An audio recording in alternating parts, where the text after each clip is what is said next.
Hey, welcome back, guys. And we're talking about behavioral emergencies this evening, this morning, this night, whenever you're watching this. I've had a lot of psych patients in my career, and it hasn't always been a pleasant encounter for me. However, I want you to have things I didn't have, a lot more preparation, and I want you to, be prepared more than I was prepared. So let's go ahead and break into it. So I'm gonna go ahead and share my screen. And here we are. Behavioral health emergencies will be chapter 23 for you guys. All right. So when we're talking about behavioral health, we're talking about good behavior, bad behavior, strange behavior, and everything in between that. So what I have experienced through my time as a paramedic is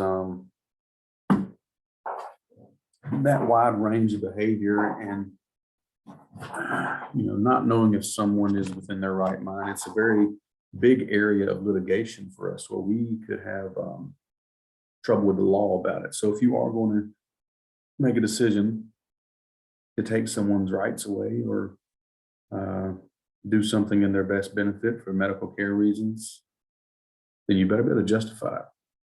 Also, I want to remind you really quickly, you're not a police officer. You are not to be arresting people, chasing people. And I just want to say that up front, first thing foremost, okay?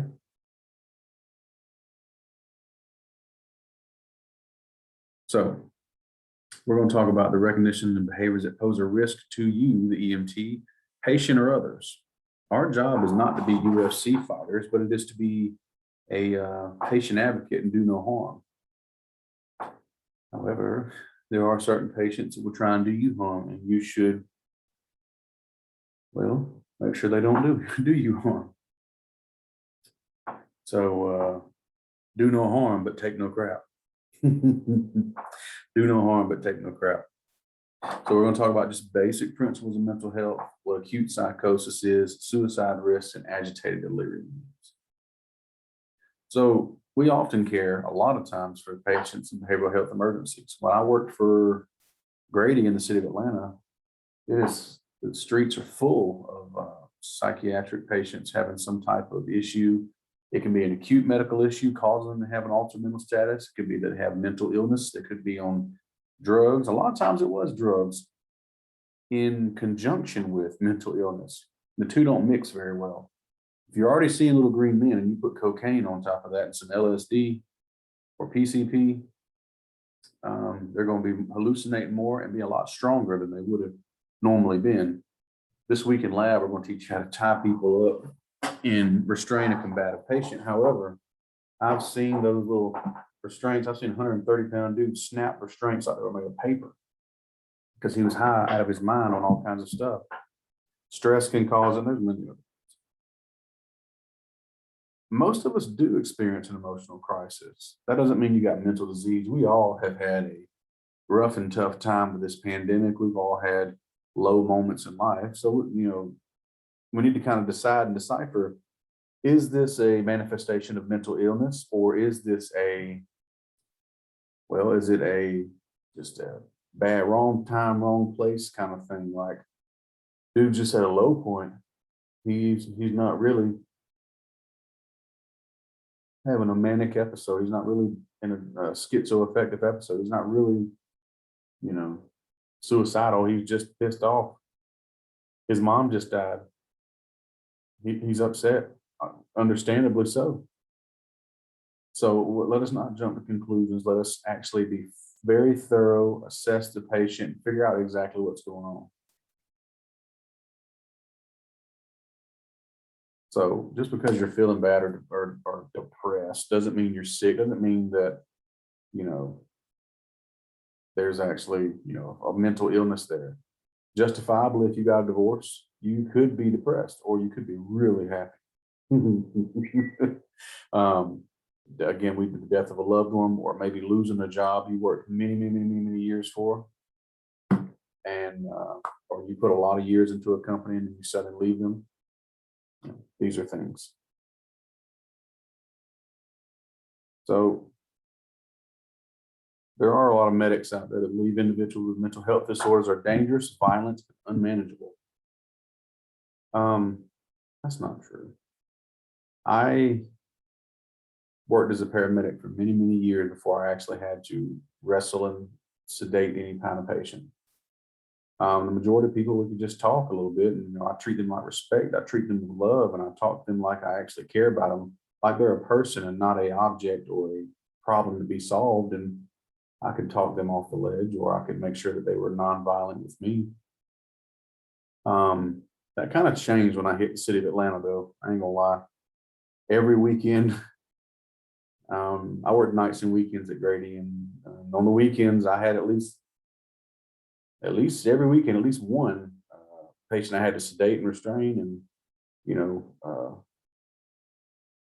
I just ended up actually just keeping a syringe in my pocket. And it wasn't a question of if, it's a question of when, who gonna get it, So if you stay ready, you ain't got to get ready. So I always was ready for it.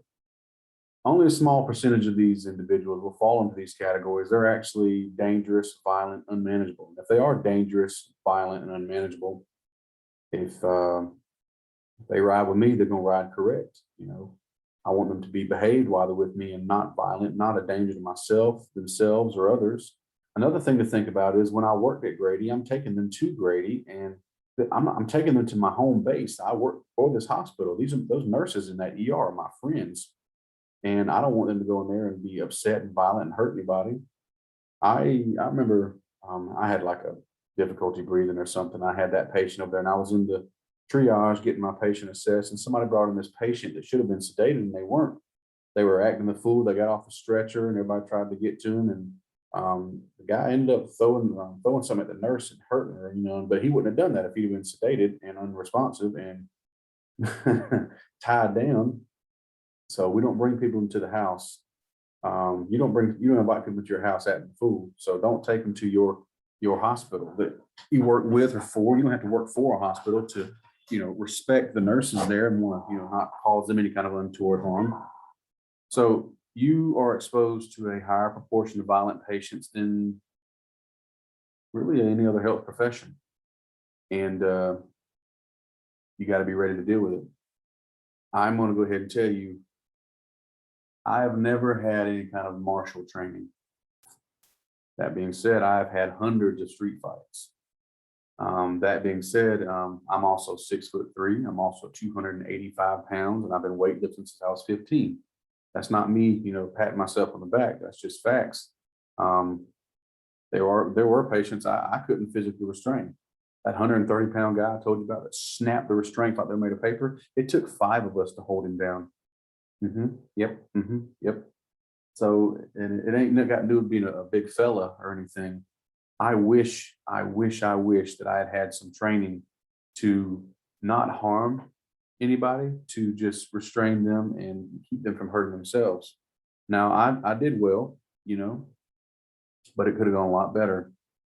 Now, my advice to you is to learn jujitsu or learn a way or learn some self-defense things to where you can get out of a situation. So by that, I mean, get away, using therapeutic communication first, try and talk them down, either get away. But if you're left with no choice, you need to be able to take the patient down and not hurt them. The rule of medicine is do no harm. We don't want to hurt nobody. We want to respond with reasonable force. You have to be able to justify it. So punching a patient, kicking a patient, spitting on a patient is never, ever, ever acceptable. But you can, hold them down and keep their limbs, from flailing out and hitting you or other people until you got enough help there to actually tie them down to the stretcher in a way that they not hurt themselves. Now, we never, ever want to restrain a patient prone. Prone meaning they're laying on their stomach. That will impair their ability to have an adequate tidal volume. It will cause a hypoxia, and then the patient could, go into a cardiac arrest. We want them to have full chest wall movement. So we do not restrain patients while they're laying on their chest, face down. So that would be a very important key to matter. So I'm gonna give you guys something I never had. Not that it's going to be a whole lot, but I again advise you all to get some type of training. But I'm going to give you some type of training. One of my former paramedic students is a really good friend of mine now. Most people that work with me that are students of mine usually become my friends by the end of the course and classes.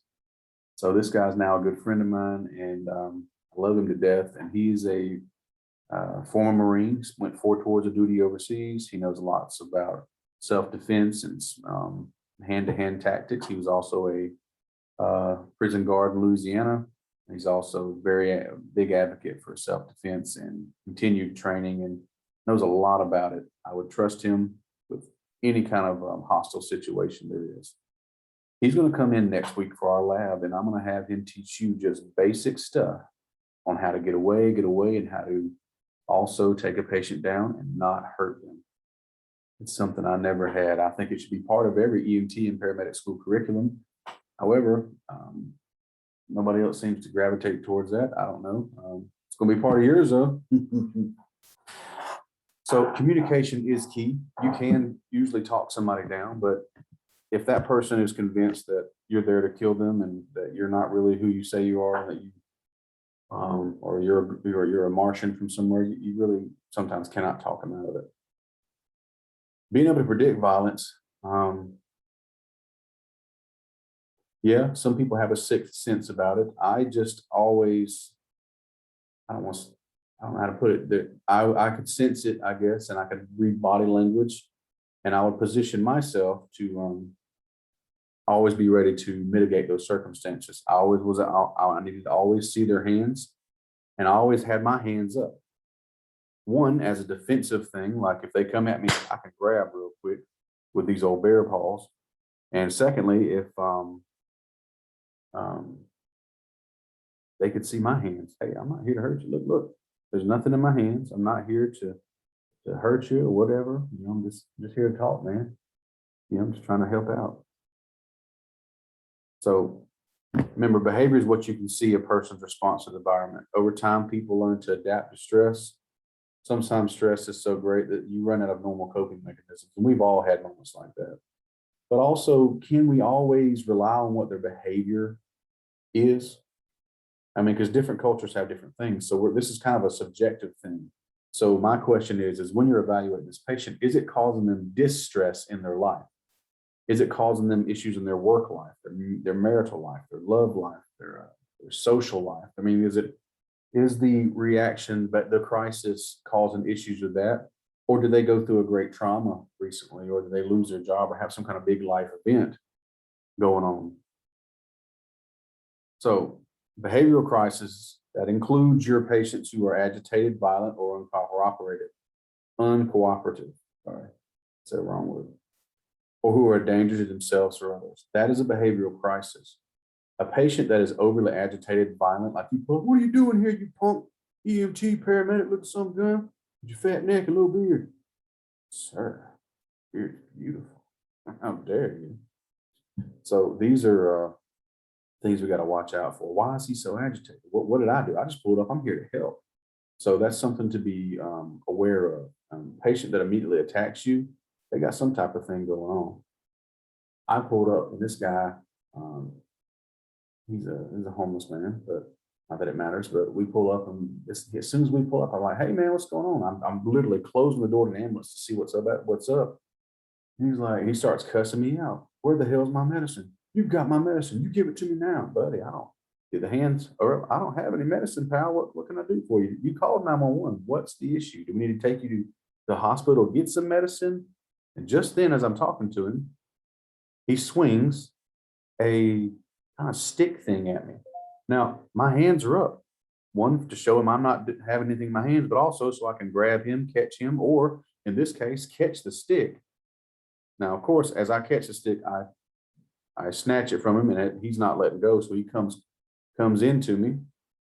And as I pull it toward me, he comes too. So then we restrain him, I sedate him, and it goes on from there. But I just got out of the truck, and I got a stick swung at me, big old hickory looking thing. So hands up, be careful out there. So If an abnormal or disturbing pattern of behavior lasts for a month or so, it's a matter of concern. Now it's a disorder. Now it's a disturbing event.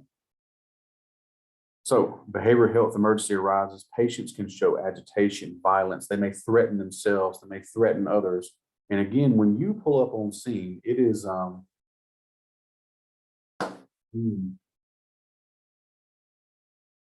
it is on you. When I pull up on scene and that patient's there and he has a medical complaint or exhibits this type of stuff, I am legally, medically liable for this guy until I am for sure no longer needed on scene by way of a refusal. And there's no way I could get a refusal for a patient that's not within the right state of mind and can make those type of medical decisions, or I have transferred care to an equal or higher level of care. So until I have transported. So that guy is legally and medically my responsibility. Now, that is something you're signing up for as an EMT or a paramedic, is that you're going to be medically and legally responsible for these people and what happens on that scene under your watch, what you do. There are some things that, of course, you can't be held liable for. It's not your control. If God wants them, He's going to take them back. But, you operating and working as a reasonable, any other reasonable paramedic would or EMT would in your situation, that is what the standard you're being held to. That's where you could find yourself in issues of negligence. So there are tens of millions of people each year who have psychiatric disorders. I think 1 in 4 people have some type of mental disorder, according to the last numbers I read and looked at. Anxiety disorders are very common. Psychological behavior issues are very common. Everybody's got anxiety to a degree. My partner at Grady, man, we'd be sitting posted, no call. He'd be sitting there and like suddenly he'd get up and start pacing around, the truck. And I'm like, you having another anxiety attack? Yep. And he's just pacing, and he's working on grounding himself and doing whatever his therapist told him to do. And he usually, after a minute or a couple minutes, he's brought it down. But everybody's got some of that going on. Some of us may seem like stone cold, but everybody has anxiety attacks from time to time. It's nothing to be ashamed of, and it's nothing we need to make fun of anybody for. And I want to be the first to tell you, it's okay not to be okay. We've stigmatized mental health in this country and in our profession. I'm a man. Ooh, I ain't scared of nothing. I'm all right. That dead baby call didn't bother me. Here, give me another sandwich. And honestly, it did bother me. Yes, I was talking about me. That's right. That bravado, that machoism, that was me as a younger paramedic. I remember them trying to pull me from service after running the pediatric arrest, and I was like, I don't need to be pulled from service, but if you want to pull me out, I will get some food and eat. So they pulled me out anyway, and I went and ate. But I wasn't okay. I was upset about it. Of course, I couldn't look weak, but it's not weakness. It's weakness to actually, it's more weak to hold it in and let it cause you problems. So I want you guys to know that early on, it's okay not to be okay. So tired of losing friends to mental health disorders and colleagues and whew. Too many people. So if you got an issue, your mental health ain't right, take some time, get it worked on. So anxiety and disorders include general anxiety, panic, social and other phobias, PTSD, obsessive compulsive disorder. Now, you'll run a lot of these calls on people that they just get overwhelmed. They don't know what to do, so they call 911 and they send us. So we need to figure out how to help them. People can call 911 and it be an emergency because they're overwhelmed. They don't know what's going on, and anxiety can do that to you. We got a ton of calls to Georgia Tech and Georgia State College around exam time every year. Every semester, there'd be midterms and then finals, and there's kids that are just freaking themselves out, puking their guts out, and they have anxiety attacks, and they're just over there super breathing, and we got to talk them down, figure things out, and get them back on the right track. But it's a thing, though. It does happen. So the U.S. mental health system provides a lot of levels of assistance. We got professional counselors for marital, parenting, psychologists, psychological conditions that require that. If you got issues, we got answers for it. Most of these things can be handled in outpatient services, and some may require hospitalization. It depends on you and if you're in crisis or not. So underlying causes of a mental health disorder, social and situational stress can do it. Schizophrenia, it's a big one.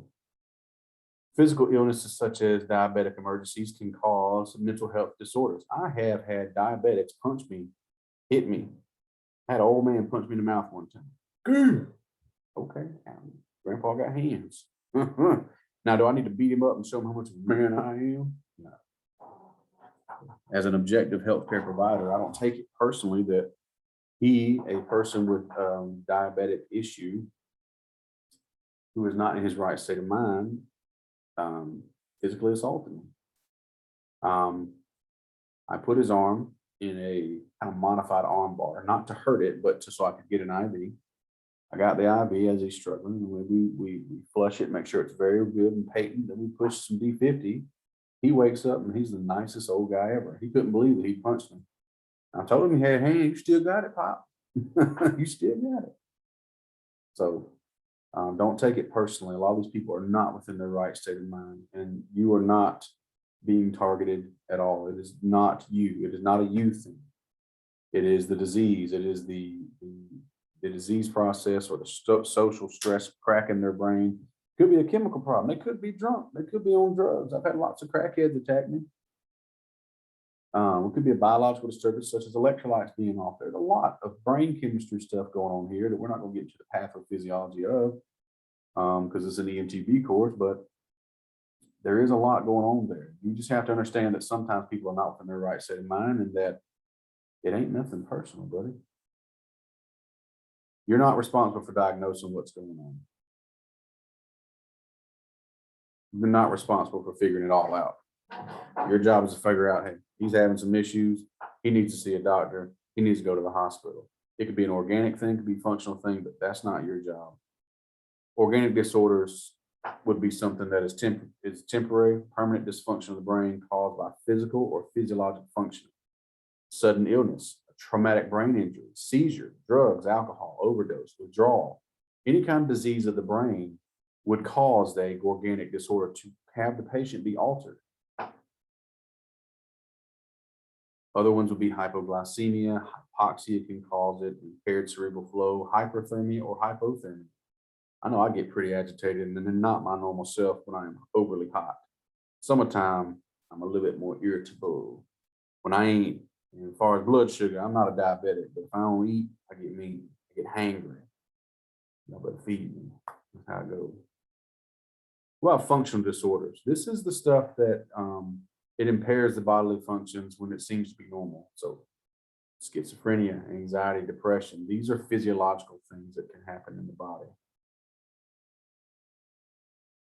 So all the normal skills you would use to deal with the patient in behavioral emergency are still being used, but you just have to be more careful. So I like this. When working with a potentially violent patient, position yourself at a 45-degree angle, be aware the patient could hinder your movements. This position could hinder your movements. So I'm going to buy into that a little bit, but what I'm thinking that they're trying to say, and what I'm going to say to you is first things first, always have a way out. That is not only just for any call or scene you go to, but for any profession you work in or any situation you have going on. I have been a paramedic a long time. I love what I do. I love teaching. I love paramedicine. I love pre-hospital, blah, blah, blah. However, I'm a back injury away from having to do something else. So always have a way out in every situation. So as I walk now, to make it back to the patient, as I walk in this dude's house, I'm looking for exits.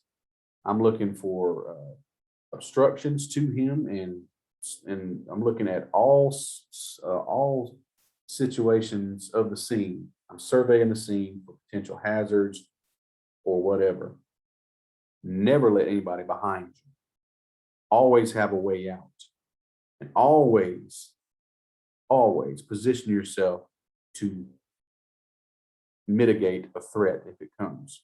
I personally, I got my hands up. Hey, buddy, what's going on? So, hey, you called EMS, right? So, and I'm not really a hand talker very much, but I do a lot when I'm talking to patients because I need to make sure they see my hands. But in a quick draw contrast, if I'm already out, I'm ready to go, right? I can save time and seconds by being ready. So, hey, man, what you going on today? You know. So, my partner takes your vitals there. Awesome, awesome. So, also again, that thing never let anybody behind you. I don't care if it's the patient or his family. I remember one time this lady came up behind me and I was in the room and Papa was in the back and it was a narrow hallway. And I was like, oh, hey, there you are. Come on in here. We've been waiting on you. I didn't really want her. We hadn't been waiting on her, but I wanted her to, get in the room and get out from behind me because I didn't know what she was up to. I ain't trying to get shanked in a kidney. You feel me? So is the scene safe? Now we've heard of all my little sayings like Great Elations 1:9. If the scene's unsafe, thou shalt dip it out. However, you get to the scene and it's potentially safe, and then it can flip on a dime. You don't always go to scenes that exactly what's going on. I've been to seizures that were cardiac arrests. I've been to altered mental status patients who were patients in a behavioral crisis. So nothing against dispatch, but until you've surveyed the scene and looked around, you kind of may not know what you need to get there. That's kind of why part of your initial scene survey has that number of patients and then the request additional resources. After you've surveyed the scene, what do you need? If that situation is dangerous for you and your partner, get out. What if your hands are full of like cardiac monitoring, drugs, and all that? I said, if the scene becometh unsafe, thou shalt dippeth out. Great Elations 1:9.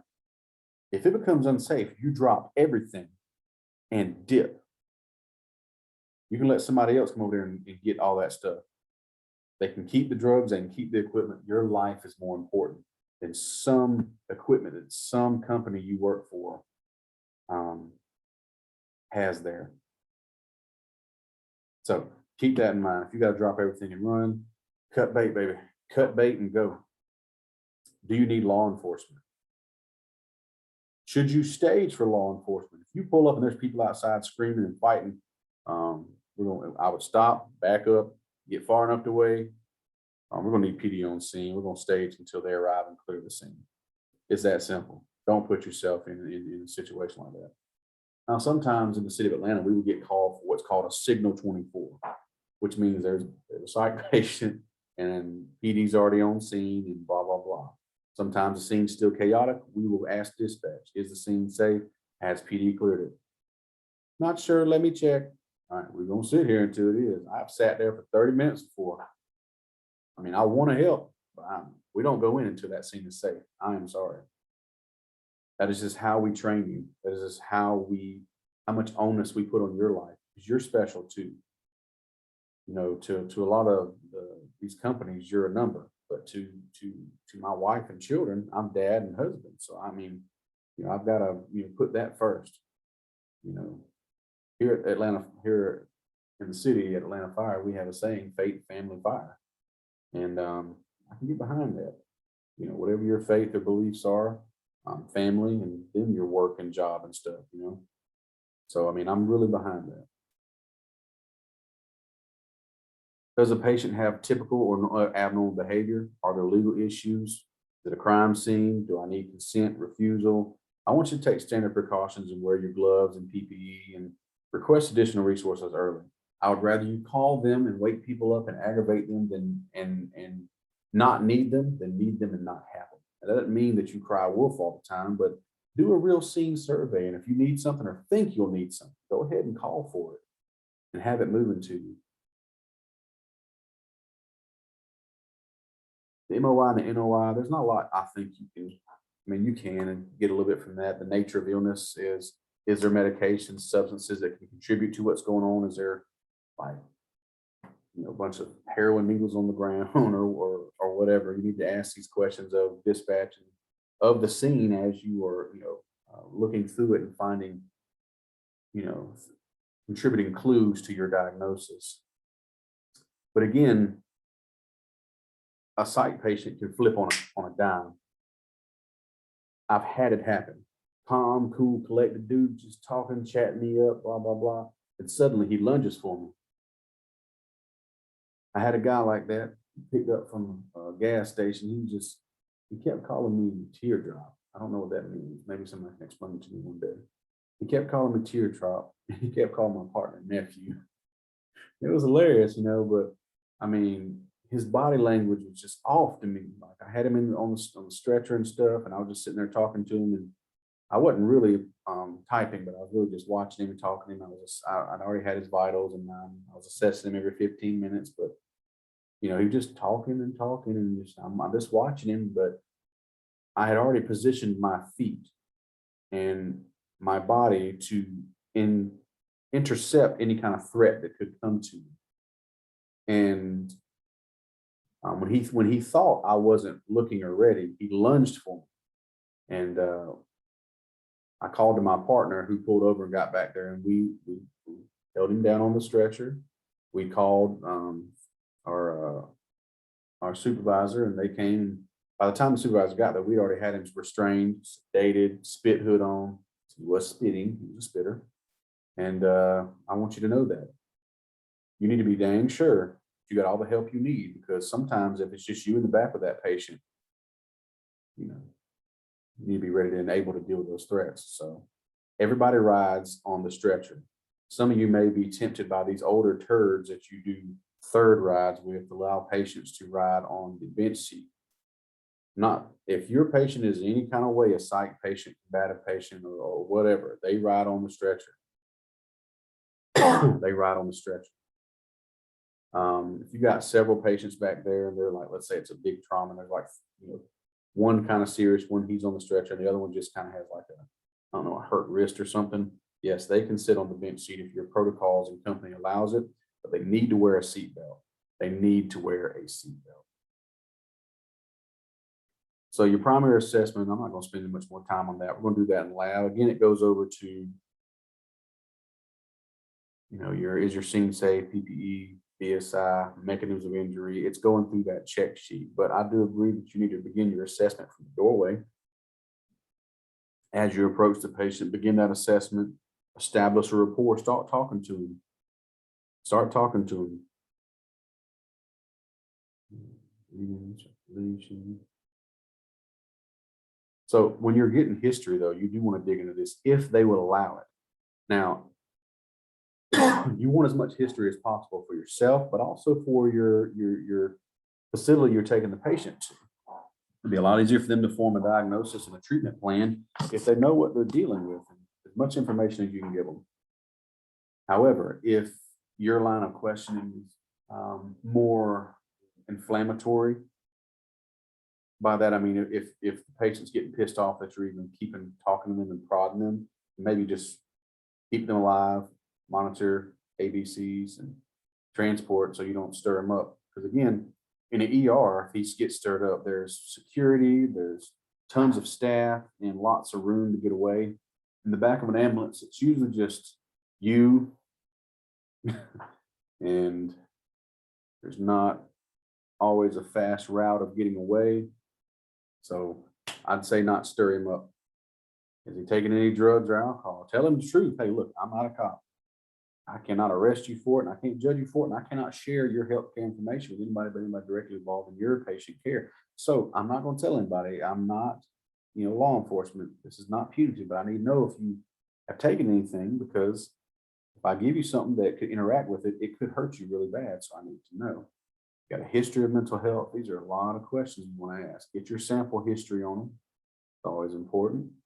Now, a physical exam, especially on an unconscious patient, is always a great idea. I'm a firm believer in full body assessments on trauma patients and on medical patients that will allow you to do it. Not that you're trying to get a ticket to the peep show, but what you are trying to do is be thorough. Being thorough helps you find fentanyl patches, and that's why the patient is unresponsive and not breathing well, because they are overdosed on a narcotic. Being thorough helps you to find an insulin pump on a patient. No wonder their blood sugar can't come up even after I gave them D50. They're still getting insulin pumped in their body. There's an off button. Push it. Also, that's how you find like an open septic wound that's oozing. The patient's got bacteria in their bloodstream, and now their blood pressure is low, they're hot to the touch, they're altered, and they're in septic shock. So these are all things, reasons to do that. So things you can tell about an emotional state from the patient, their facial expressions, pulse rate, respirations. Yes, their body language can tell you a lot. So blank gaze or some really moving eyes, that can mean the nervous system's got a lot going on. Now, here we're talking about transport decisions. Have law enforcement or firefighters accompany you. You see that word, if possible? Forget that word. Have, repeat after me, have law enforcement or firefighters come with you. You, again, are back there along with the patient. You're just a little EMTB. If he comes at me, I can sedate him. If he comes at you, you're going to have to try and restrain him by yourself. Your partner's going to have to get out and come around and get in the truck. That's a whole probably 30 seconds or more or less, depending on the fitness of your partner, them getting to you. That means that patient can choke you, hurt you, hit you. There's a lot going on. So law enforcement can accompany you. You can request a fire rider. Just be very careful. Make sure that you're being careful. Now, again, if you've decided the patient's a stable patient and non-risk and you're going back there by yourself, again, this is why I want you to have some type of training on evade, escape, evading, escaping, or learning how to execute some highly impactful maneuvers to end the threat immediately. I didn't learn about self-defense and anything like that until I was much older as a paramedic, and I wish I knew then what I know now. I wish I had the training then that I have now. But you can have that training now to restrain, sedate a patient. When I was an EMT, you can't restrain or sedate, but to take a patient down, not hurt them, and do this for their own good. You're not doing it for the kicks and joys of doing it. You're not doing it because you have another choice. You do it because this is the only choice left to you.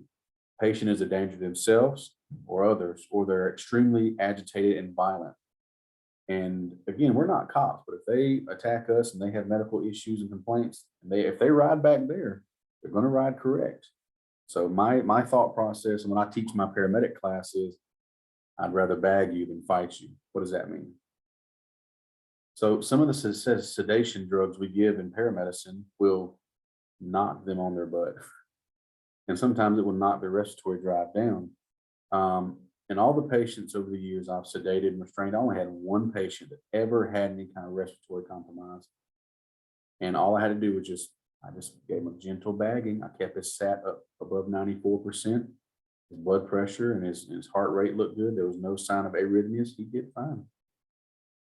I would rather bag you than fight you, though. This is a very gentle, easy maneuver. CE, squeeze, just enough to get chest rise. Ooh, lovely. I'm not going to fight you. I'm not a police officer. We don't chase people. We don't arrest people. We're only doing this for their own good. However, you had better be able to justify it through your documentation. Make sure your documentation paints a true story of what exactly happened, but also it justifies the actions of the scene. All right, so reassessment. I want to let you know, I like this. Never let your guard down. You stay ready. We ain't got to get ready. Quote me on that. So I mean that. Always be ready. Don't let your guard down. Don't trust a psych patient. And also, if you put restraints on, reassess every 5 minutes. Pulses, motors, sensations of all restrained extremities, respirations, blood pressures, full set of vitals every 5 minutes. And watch your patients. Patients do not suddenly deteriorate. Healthcare workers suddenly notice. Check your interventions. Make sure you're communicating to the hospital what you got going on. Whenever we bring something to the hospital, we want to warn them what we got coming on. Like, hey, got a violent psych patient. He's fighting on the restraints right now, and we need to be ready to transfer care to you. So have your facility, your security staff ready. So acute psychosis would be a psychosis in a state of delusion. The person's not within their right state of mind.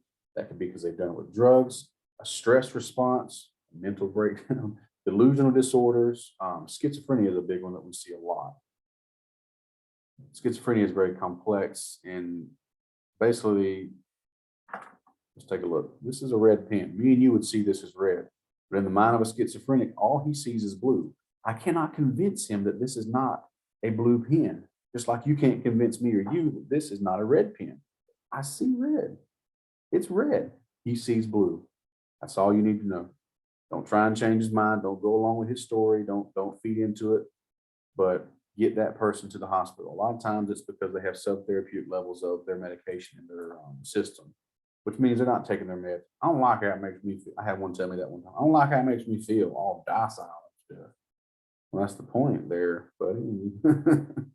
So some symptoms of schizophrenia, they're delusional, like they don't know, they have a out of touch reality. I mean, they'll tell you all kinds of things. So like, I'm the king of Atlanta. Yeah, you are. I remember that. I voted for you. Hallucinations, a lack of interest and pleasure, erratic speech, just talking all over the place. These are things. So guidelines, determine if the situation is dangerous, identify yourself, be calm, direct, straightforward. I like that. There may be differing opinions on this, but I'm a big believer in being honest with patients. Buddy, I need you to calm down and sit down. I ain't going over to you, stupid paramedic and blah. Buddy, we can do this the easy way or the hard way. I reach in my pocket and I got my little syringe. I got my syringe here. I got medicine in this bag. If I go over there and pull this medicine out, I'm going to sedate you. I'm going to let you know right now. Please sit down and talk with me. Then he just, acts the fool. But I'm very calm and I'm very straightforward with these patients. I tell them the truth. So maintain an emotional distance, maintain a physical distance if you can. Don't argue, explain what you would like to do, and involve people who they trust, their mom, their dad, whoever's there, and just let them know I'm here to help. I don't want to have to take you in against your will. Now, excited delirium is one where there's an impairment of cognitive function and they may present with disorientation, hallucinations, or delusions. This patient, the excited delirium patient, is agitated beyond belief, and they are restless and they are stronger than strong. This is that 130-pound guy that can snap restraints and throw me and 5 other people around like we're nothing. I normally operated around almost 300 pounds when I was on the streets, and me, my partner, and like 4 police officers, we barely could hold this person down. So they are hyperactive, vivid hallucinations. What can happen is their blood pressure will spike, their heart rate will go up, they have diaphragm, they're sweating all over, they're hot to the touch, they're itching themselves, and they have dilated pupils. They're having a just huge dump of adrenaline going in their system. You need to be calm and supportive. Approach slowly. Matter of fact, man, if law enforcement ain't on scene, you might want to dip out and wait till they get there. You're going to need the extra help. I'm telling you, this could be a tiny little dude, and he could powerbomb me and you through a table and then pin me for the 1, 2, 3.